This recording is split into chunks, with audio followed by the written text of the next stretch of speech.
Welcome back. You can start your query inside of gemini.google.com and you can place your query inside of Gemini. You can then click enter and then Gemini will generate results for you.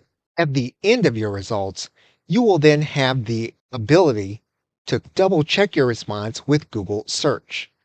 You can click on that element. What the chatbot does is then evaluate all of the responses inside of Google, and Google will color code its results.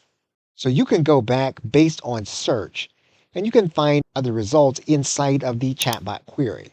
For example, if we click in this element, we can then search inside of an element that Google search has found for us. So you can use the chatbot experience inside of Google, but the way to use it is to start first with the chatbot in Gemini and then use Google search in order to verify and understand the results that Google makes certain.